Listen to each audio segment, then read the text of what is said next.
Bom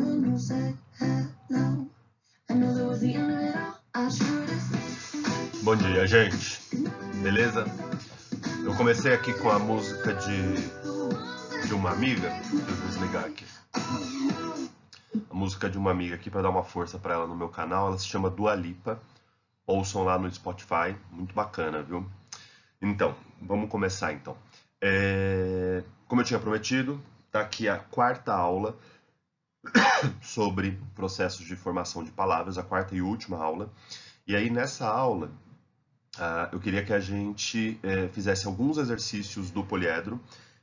Eu não coloquei todos os exercícios porque senão ia ficar um pouco extenso o vídeo. Mas peguei aqueles mais importantes, são exercícios da Unicamp, da Unifesp, da Federal do Rio de Janeiro. Esse é um assunto muito relevante, das aulas 7 até da aula 7, 8 e 9, certo? E quem tiver dúvidas sobre qualquer outro exercício, eu peguei na verdade aqueles mais complicadinhos, os que são dissertativos. Quem tiver dúvida pode me chamar aí em qualquer rede, como a gente está fazendo, beleza? Então, vamos lá, vamos começar. O primeiro exercício está na página 23, lá do poliedro, da apostila de aula, e é uma questão da Unicamp. Eu adoro essa questão porque a Unicamp é um tanto sarcástica, né? Então, está lá na página 23, a Unicamp 2015, e a questão diz o seguinte: os textos a seguir foram retirados da coluna Caras e Bocas do caderno Aliás, do jornal Estado de São Paulo. Então, na verdade, vamos relembrar aqui, 2015, o vestibular feito no final de 2014. Naquele ano havia uma polêmica política muito grande, na verdade foi lá que a gente começou a se envolver em política de maneira polarizada e tudo mais. E aí a Folha de São Paulo, o Estado de São Paulo, o jornal Estado de São Paulo, pegou duas falas de pessoas que estavam em manifestações. A primeira fala é: a intenção é salvar o Brasil.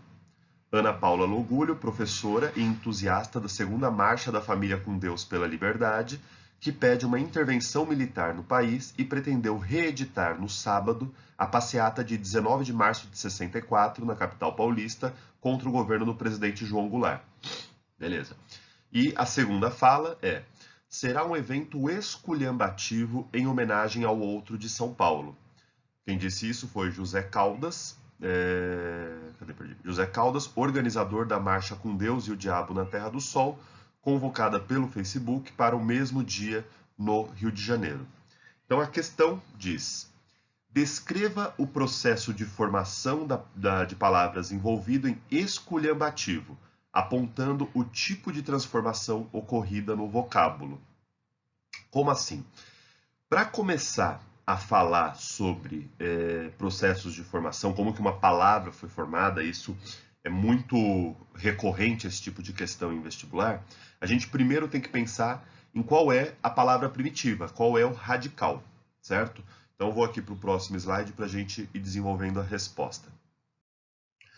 Bom, conforme eu ia dizendo, para começar a falar sobre como uma palavra foi formada, e eu disse que isso é um tipo de exercício muito comum em português, em provas de português, houve uma vez uma questão também da Unicamp que ela pedia para a gente descrever como que era o processo de uma palavra que estava num texto do Mário de Andrade, e o Mário de Andrade usava a palavra abrasileiramento. Esse mesmo exercício está lá, vou colocar aqui, ó. Abrasileiramento.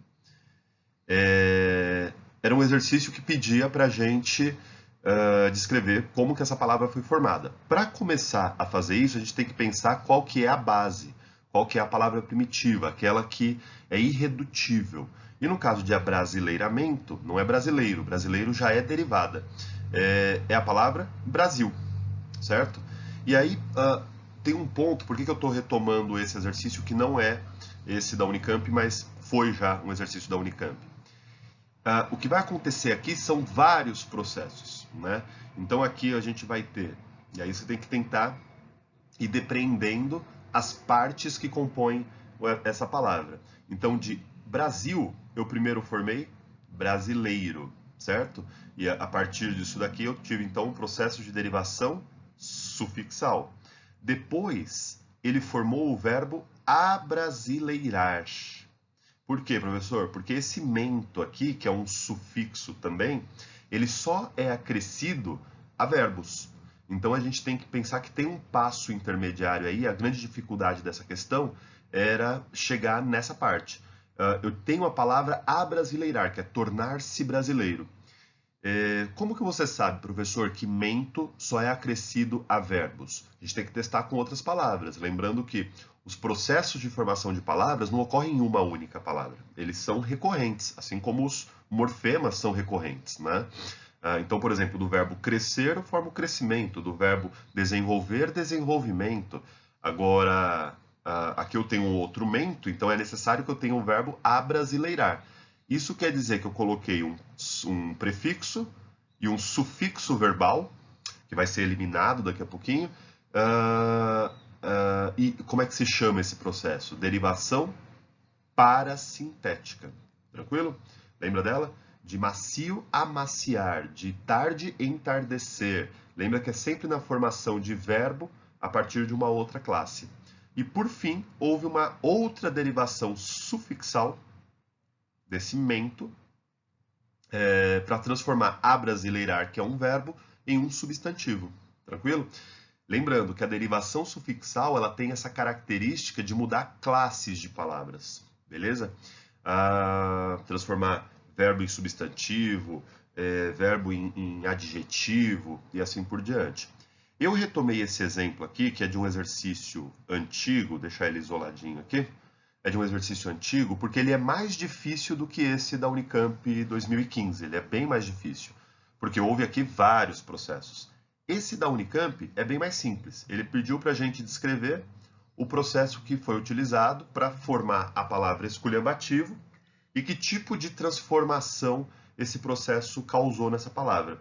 Então eu tenho que pensar qual é a base, qual é o radical, qual é a palavra primitiva que formou essa palavra. De esculhambativo, eu sei que veio do verbo esculhambar. Tranquilo?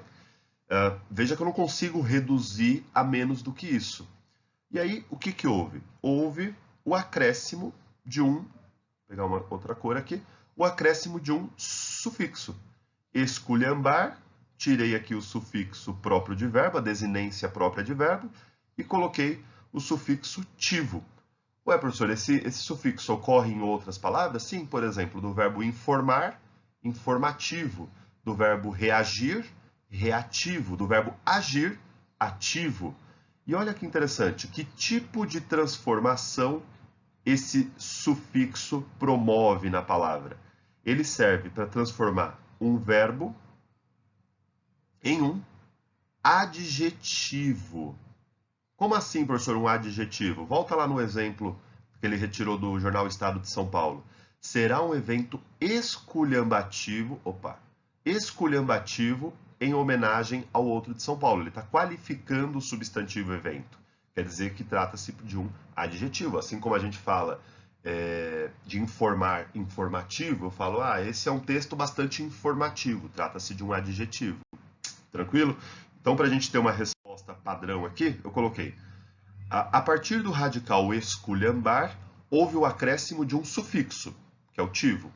Essa é a primeira parte da questão. Descreva o processo de formação envolvido em esculhambativo. Houve o acréscimo de um sufixo. Beleza. Apontando o tipo de transformação ocorrida. Então está aqui a segunda parte da resposta. Essa derivação sufixal transformou um verbo em um adjetivo. Tranquilo? A letra B desse exercício, eu não coloquei aqui, mas vou comentar bem rapidinho. Ele pergunta assim, e se fosse evento esculhambado, no lugar de esculhambativos? Teria o mesmo sentido? Então aí é uma questão de interpretação. Não teria o mesmo sentido, porque afinal de contas ele estaria atacando o próprio evento. Quando ele fala que é esculhambativo, ele está afirmando que tem a ideia de atacar outro evento, que é aquele que ia ocorrer em São Paulo. Lembrando aqui da polarização política na qual a gente vive até hoje. Tá claro? Então vamos lá para o outro exercício que eu selecionei. Bom, Então, o outro exercício está na mesma página, é o exercício 4, o exercício seguinte, página 23. É uma questão da Unifesp, 2015 também, um nariz entupido. E esse é um exercício interessante porque ele está preocupado aqui, não com o processo em si, mas com o significado que os morfemas têm, que os pedacinhos de palavra têm, né?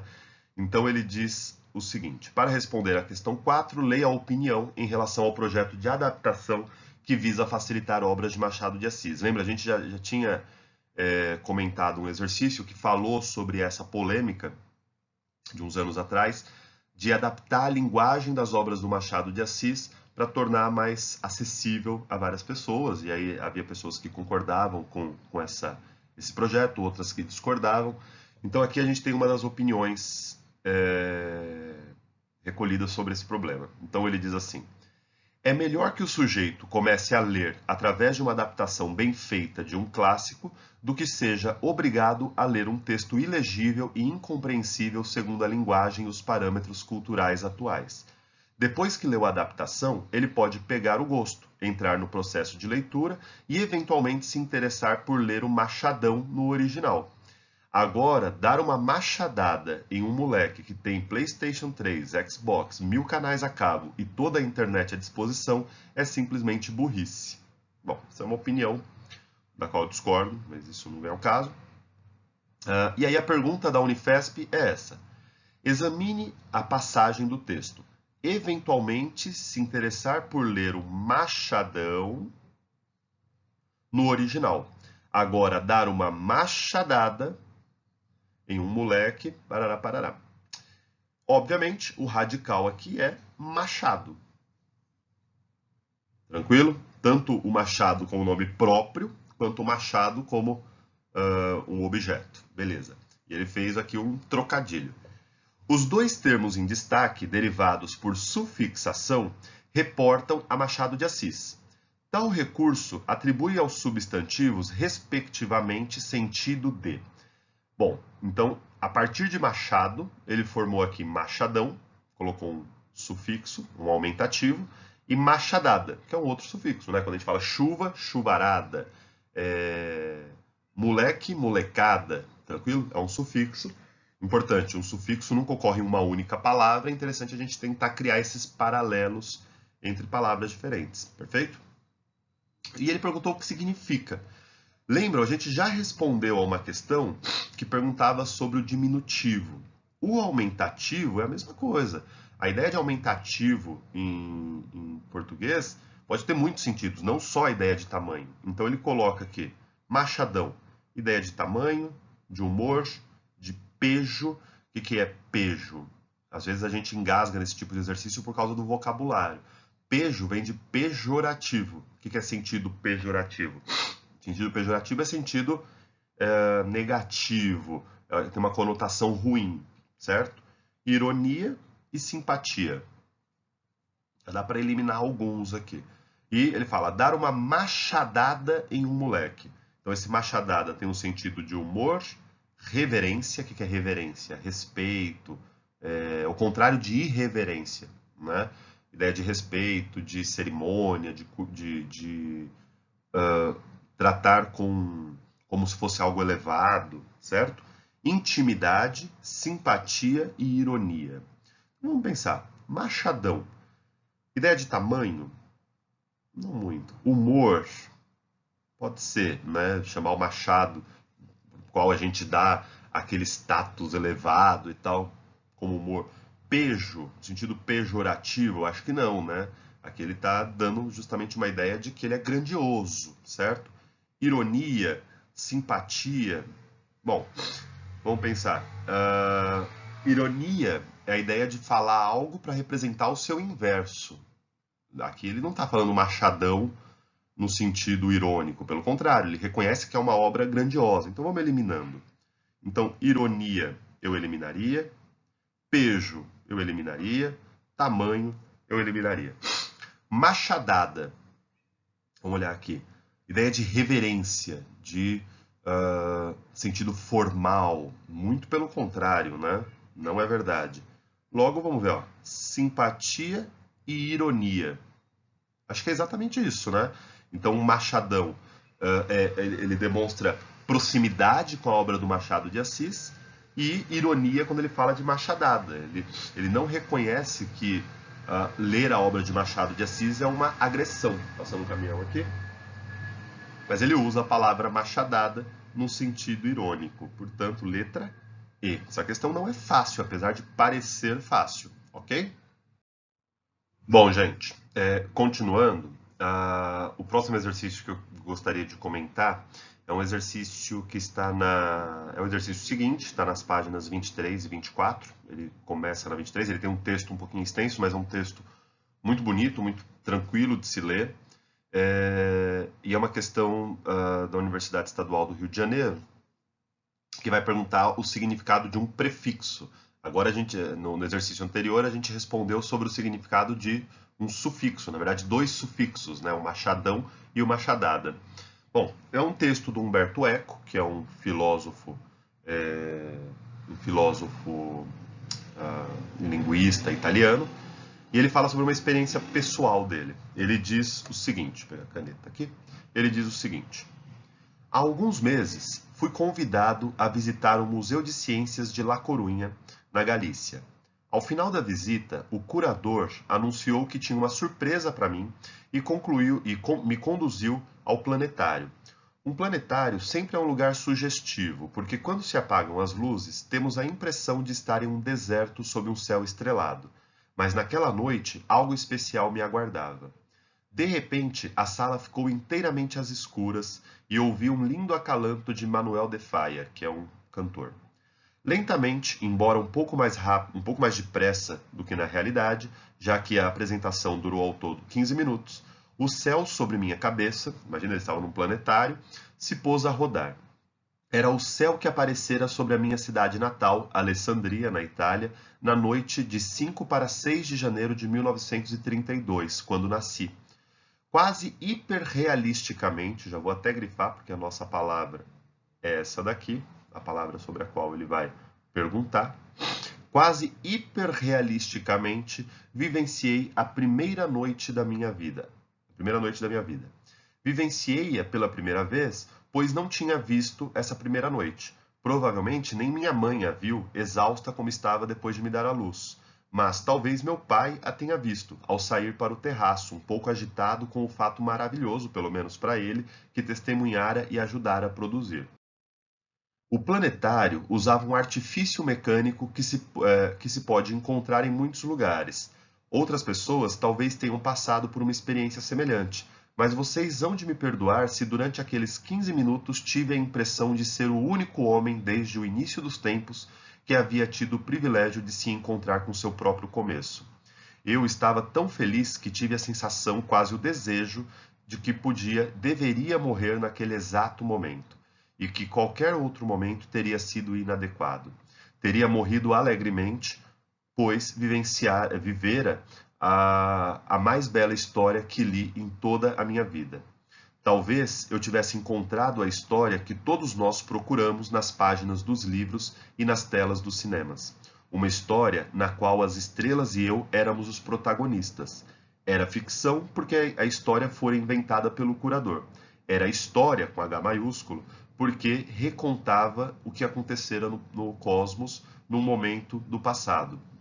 E era vida real, porque eu era real e não uma personagem de romance. Tranquilo? Então ele conta uma experiência pessoal dele, né, de uma homenagem que ele recebeu num planetário na Espanha. E a pergunta é da Universidade Estadual do Rio de Janeiro, 2017.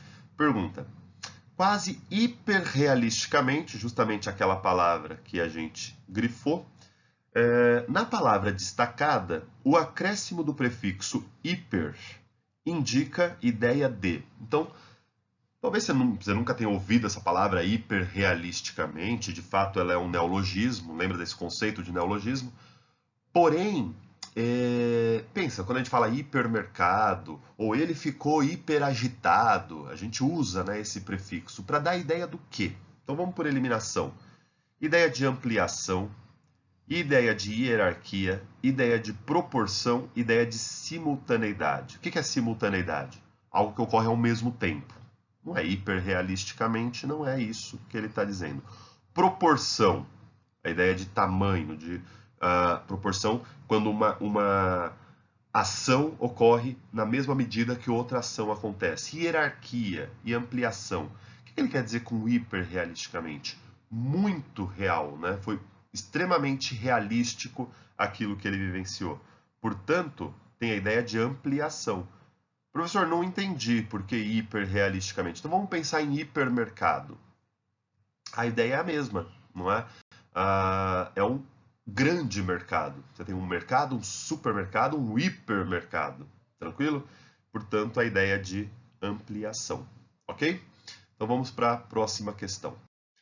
Bom, a próxima questão está na página 26, na aula seguinte, né, que é sobre o mesmo assunto. O poliedro dividiu em dois momentos. E é uma questão da UERJ também. Tem um texto curto, na verdade são dois textos curtos, muito interessantes esses textos, sobre um tema que poderia ser tema de redação, né? Então ele diz assim: competição e individualismo excessivos ameaçam a saúde dos trabalhadores. Ideologia do individualismo.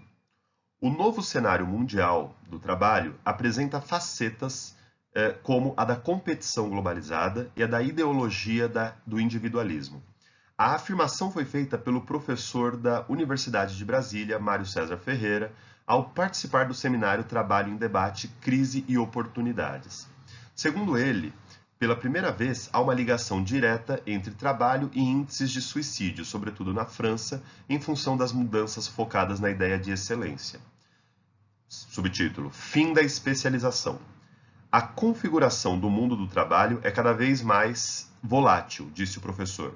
Ele destacou ainda a crescente expansão do terceiro setor, do trabalho em domicílio e do trabalho feminino, bem como a exclusão de perfis como dos trabalhadores jovens e dos fortemente especializados. As organizações preferem perfis polivalentes e multifuncionais. Dessa forma, a escolarização clássica do trabalhador amplia-se para a qualificação contínua, enquanto a ultraespecialização, o nosso problema vai estar nesta palavra, a ultraespecialização evolui para a multiespecialização. Essa palavra aqui. Queria que a gente olhasse como essas duas palavras funcionam. Tentam pensar no significado que elas têm, né? Ultraespecialização, multiespecialização. Ele falou que no antigo mercado de trabalho havia uma ultraespecialização. Hoje, o mercado de trabalho prefere uma multiespecialização, certo? Conseguem pensar o que isso quer dizer? Então, uma ultraespecialização é aquele indivíduo que é especializado muito profundamente em um único assunto, né? Em um assunto muito específico. Já a multiespecialização é aquele que é especializado em muitos assuntos. É exatamente esse que é o nosso problema. Dentre as palavras usadas no texto para descrever o novo regime de trabalho, uma delas implica uma contradição nos próprios termos. Ou seja, existe aqui um paradoxo. Ou seja, uma palavra cuja composição contém elementos que se opõem. Elementos que se opõem. Quando ela fala elementos de uma palavra, estamos falando de morfemas, prefixos, sufixos e radicais, certo? A palavra formada por elementos que sugerem sentidos opostos é, e aí, qualificação, escolarização, ultraespecialização e multiespecialização. Na minha opinião, a dúvida que fica para a gente aqui é justamente entre essas duas últimas. Sim? Em qual delas que eu tenho elementos que se contradizem de alguma maneira, né? Ultraespecialização, ultra significa, tem a ideia de intensidade, e multiespecialização tem a ideia de quantidade, certo? O que vocês pensariam aqui? A resposta certa, deixa eu achar aqui a setinha, é letra D. Por quê? Eu tenho aqui um prefixo, que é multi, que significa muitos, e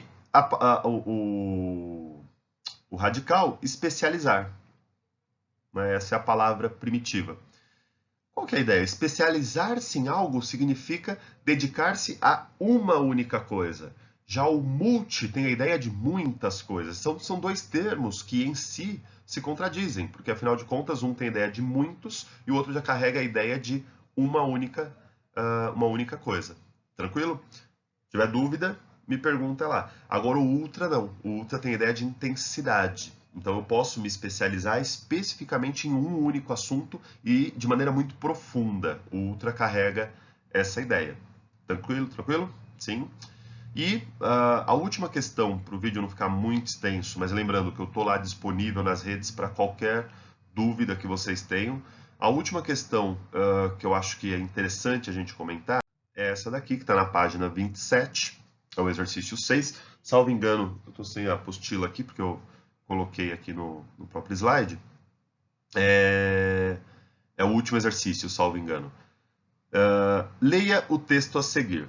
E é uma música que diz: um mero número zero, um Zé à esquerda. Pateta, patético, lesma lerda, autômato, pato, panaca, jacu.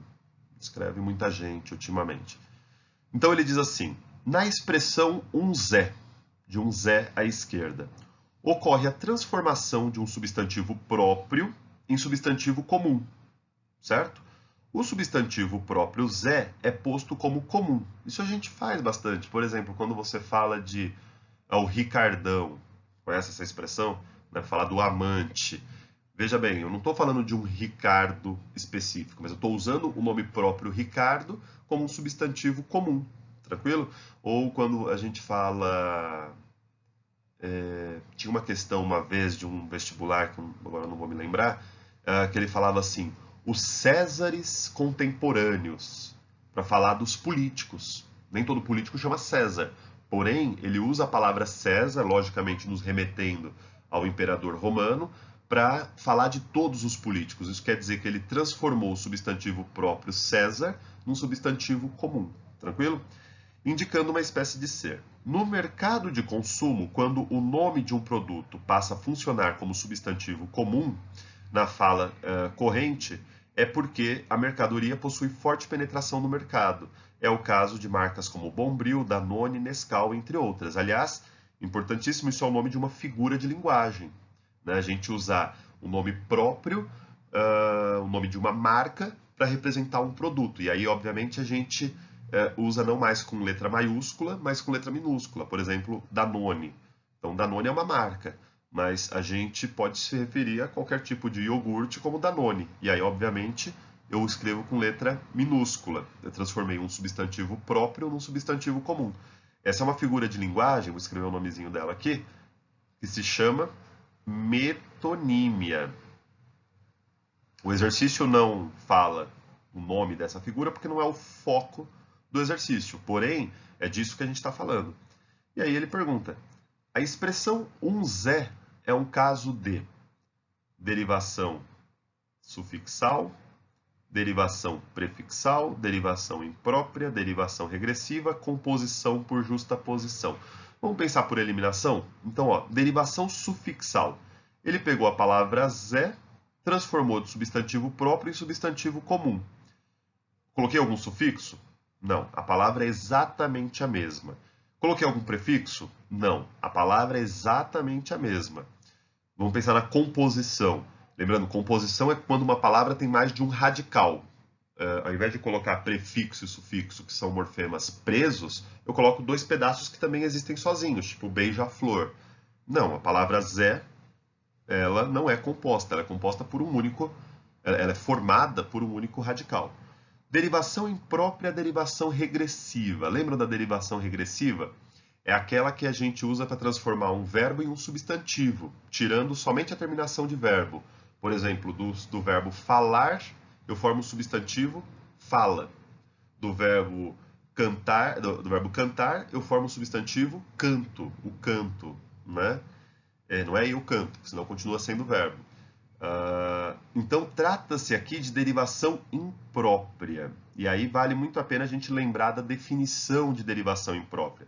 Derivação imprópria é a transformação do uso, da classificação de uma palavra, de uma classe para outra. É interessante porque, nesse caso em especial, a gente não está transformando de classe, mas a gente está transformando dentro de uma mesma classe. Dentro da classe dos substantivos, a gente está transformando de substantivo próprio para comum. E é derivação imprópria, isso também. Isso vale lá para o caso de Danone também. Tranquilo? Gente, são esses os exercícios que eu queria chamar a atenção. Os demais são importantes também, façam. Se tiverem dúvida, eu estou aberto a dúvidas que vocês tenham. E é isso daí. Bons estudos para todos. Eu termino aqui com a cantora para a qual eu quero dar uma força no meu canal, já que ele tem muitos inscritos, que é a Dua Lipa, certo? Estudem, depois ouçam a Dua Lipa. Um abraço, gente.